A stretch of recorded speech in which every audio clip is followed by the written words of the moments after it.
नमस्कार। उत्तर प्रदेश चुनाव को लेकर महत्वपूर्ण आंकड़े। आखिर उत्तर प्रदेश चुनाव 2022 में किसका पलड़ा भारी नजर आ रहा है, इसको लेकर वीआईपी सीटों का चुनावी गणित क्या कहता है। क्या योगी आदित्यनाथ गोरखपुर से चुनाव लड़ रहे हैं तो उनका चुनावी आंकड़ा क्या बनता नजर आ रहा है, इसको लेकर संपूर्ण और सबसे महत्वपूर्ण संग्राम, क्योंकि वीआईपी सीट से ही तय होगा उत्तर प्रदेश में किसकी बनने वाली सरकार। इसको लेकर अपने अपने दावे सामने आ रहे हैं, लेकिन सबसे महत्वपूर्ण सीट मानी जा रही है सीएम योगी आदित्यनाथ की गोरखपुर सीट। इसके अलावा अयोध्या सीट का चुनावी विश्लेषण क्या कहता है, आखिर यहां का पलड़ा किसका भारी नजर आ रहा है। प्रधानमंत्री मोदी, योगी आदित्यनाथ, अमित शाह चुनावी मैदान में है, तो क्या इसका फायदा योगी आदित्यनाथ को मिलने वाला है। क्या बीजेपी वाकई 2022 में अपनी सरकार बनाने वाली है, इसको लेकर संपूर्ण और महत्वपूर्ण ओपिनियन पोल के सामने आंकड़े आ चुके हैं। लेकिन उत्तर प्रदेश के लिए ब्राह्मण सबसे महत्वपूर्ण माने जा रहे हैं। लेकिन ब्राह्मण वोट किसके साथ जा सकता है, इसको लेकर इंडिया टीवी ने जो सर्वे किया है उसमें अगर बात की जा रही कि ब्राह्मण वोट बैंक एक बार फिर से बीजेपी के पक्ष में जा सकता है।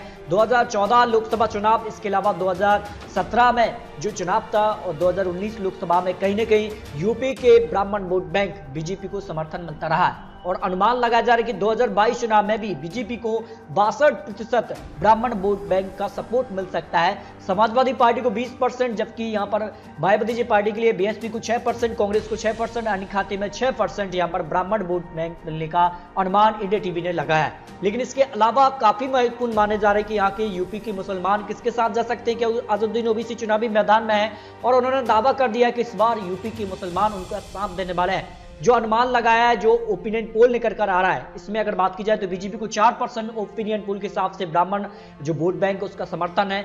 समाजवादी पार्टी को सबसे ज्यादा 77% मुस्लिम वोट बैंक का समर्थन मिल सकता है, वोट बैंक यहां पर मिल सकता है। यहां पर बात करें तो बीएसपी को 7%, कांग्रेस को 7%, इसके अलावा अन्य के खाते में 5%, जिसमें अजहरुद्दीन ओवैसी भी शामिल है। ऐसे में अगर बात की जाए तो जो मुस्लिम वोट बैंक माना जा रहा है कि इस बार जो है बढ़ सकते हैं, लेकिन ये नया ओपिनियन पोल के आंकड़े, इसमें समाजवादी पार्टी को ही यहाँ पर सीधे तौर पर जो है मुस्लिम वोट बैंक का समर्थन मिल रहा है। जबकि यूपी में यादव वोट बैंक के साथ किसका यहाँ पर बेड़ा पार लगने वाला है, क्योंकि यहाँ पर बात करें तो बीजेपी को 10% यादव वोट बैंक का समर्थन मिल सकता है। जिस प्रकार से यहाँ पर अपर्णा यादव कहीं ना कहीं बीजेपी में शामिल हुई तो इसका फायदा बीजेपी को मिल सकता है। जबकि समाजवादी पार्टी को यादव वोट बैंक का 82% हिस्सा जा सकता है। 82% यहाँ पर कहीं ना कहीं Yadav vote bank Samajwadi party को जा सकता है। बीएसपी को 2%, कांग्रेस को 3%, अन्य खाते में 3% वोट बैंक मिलने का अनुमान यहां पर लगाया है।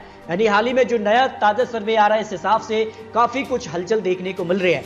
लेकिन वीआईपी सीट मानी जा रही है अयोध्या। जी हाँ दोस्तों, अयोध्या श्री राम मंदिर निर्माण का कार्य चल रहा है। ऐसे में अयोध्या का चुनावी गणित क्या बन सकता है। 2017 में तो बीजेपी ने यहां पर जो है कहीं ना कहीं एक बड़ी जीत हासिल की थी, लेकिन अनुमान लगाया जा रहा है कि 2022 में भी बीजेपी के पक्ष में ये सीट जा रही है। यानी अयोध्या जो सीट है वो बीजेपी एक बार फिर से जीत रही है। 2022 में बीजेपी यहां पर भारी नजर आ रही है। अभी यहां पर उम्मीदवारों का ऐलान नहीं हुआ है, लेकिन माना जा रहा है कि कहीं ना कहीं यहां पर बीजेपी को यहां पर जीत मिल सकती है। अयोध्या को जो वीआईपी सीट है, इस पर जो चुनावी सर्वे इंडिया टीवी ने जारी किया है। जबकि गोरखपुर शहर योगी आदित्यनाथ यहां पर चुनावी मैदान में उतर गए हैं, जबकि समाजवादी पार्टी ने अपना उम्मीदवार तय नहीं किया है, लेकिन योगी आदित्यनाथ यहां से जीत दर्ज कर रहे हैं। 2017 में भी बीजेपी ने यहां पर जीत हासिल की थी, लेकिन 2022 में भी यहां पर योगी आदित्यनाथ जीत रहे हैं। यानी बड़ी जीत यहां पर गोरखपुर शहर से यहां पर मिल सकती है योगी आदित्यनाथ को, जो अनुमान ओपिनियन पोल निकल के सामने आ रहा है। सिरादू से BJP Keshav Prasad Maurya deputy CM चुनावी मैदान में उतर गए हैं। 2017 में बीजेपी ने इस सीट को जीता था और 2022 में भी बीजेपी जीत रही है, लेकिन माना यह जा रहा है कि यहां पर जो है 45-55 का मार्जिन दिखाई दे रहा है। यानी कहीं ना कहीं बीजेपी का पलड़ा भारी नजर आ रहा है। केशव प्रसाद मौर्य यहां पर जीत दर्ज कर सकते हैं, लेकिन कहीं ना कहीं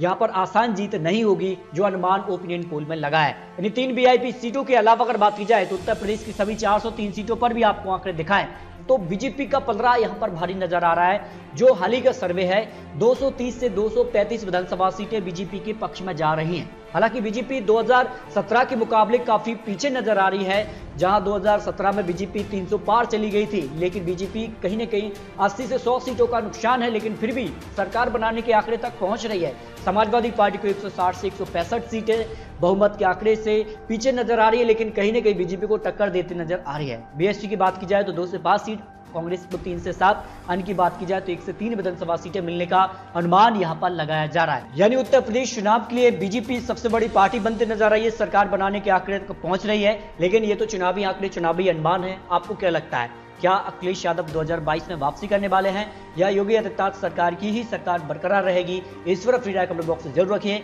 मिलते हैं दोस्तों और एक महत्वपूर्ण विश्लेषण के साथ, तब तक के लिए जय हिंद, जय भारत।